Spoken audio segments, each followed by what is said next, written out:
Hello everyone and welcome back to our channel. In today's tutorial, I'll show you how to configure Zoho CRM for your business. Proper configuration ensures the system meets your requirements. So let's begin by following these steps together. The first step is to know basic configurations.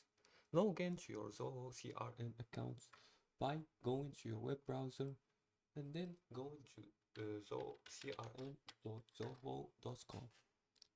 Once the website appears, if you haven't already logged in, you will be asked to enter your credentials. Do so, and you'll be directed to your account dashboard. Once you're in your account dashboard, go to settings, to the setup settings here on the gear icon and click on it.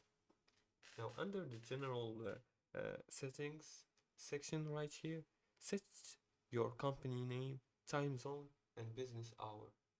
You can set them by calendar booking, company settings, accessing these options right here and modifying it. You can modify your URL, the email, etc. You can also customize personal settings and calendar booking and etc. The second step is to customize models and layouts. Navigate to customization in the setup again here, and this is the automation section, and go to models and fields here.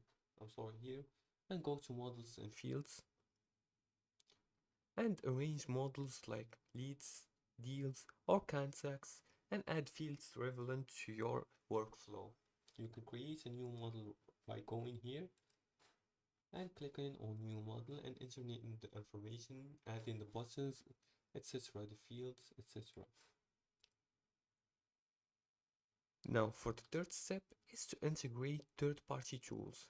Use the marketplace to add integrations like emails, clients, analytic tools, or accounting software. And that's how you configure Zoho CRM for your business. If you like this video and found this helpful, please like and subscribe, and feel free to leave comments below the video if you have further more questions about this topic. Thanks for watching and see you again in the next tutorial.